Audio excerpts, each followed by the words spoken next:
Globally successful झालेले brands इंडियामध्ये fail का होतात? And the reason is not price. And I am not talking about ordinary companies. Ford, eBay, PayPal, Harley Davidson and many more. एवढंच नाही तर 2014 ते 2021 around 2700 foreign कंपनीजने Indian मार्केटमधनं exit केलं. मग प्रश्न असा पडतो की इंडियन मार्केट क्रॅक करणं एवढं अवघड का आहे?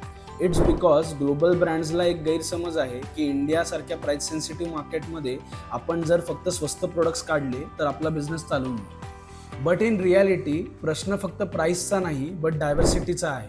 इथे प्रत्येक स्टेटप्रमाणे लँग्वेज आणि कल्चर चेंज होतं आणि त्याचप्रमाणे मार्केटिंग स्ट्रॅटेजीसुद्धा चेंज होतात. आणि जे ग्लोबल ब्रँड्स इंडियामध्ये सक्सेसफुल झाले त्यांनी ही रियालिटी बरोबर मॅनेज केली. फॉर एक्झाम्पल, मारुती सुझुकीने अफोर्डेबल कार्स बरोबर 5000पेक्षा जास्त सर्व्हिस सेंटर्स लॉन्च केले. HULने प्रीमियम पॅकेट्सपेक्षा स्मॉल सॅचे लॉन्च केले आणि 91 लाख रिटेल आउटलेट्सपर्यंत त्याला पोहोचवलं. ॲमेझॉनने हिंदी, तमिळ, मराठी, तेलुगू अशा डिफरंट लँग्वेजेसला त्यांच्या ॲपमध्ये इंटिग्रेट केलं.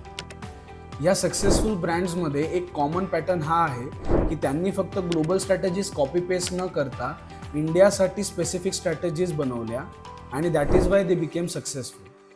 बट मला एवढं नक्की समजलं आहे की इंडियन मार्केटला क्रॅक करणं हे खूप डिफिकल्ट आहे and it's also very interesting.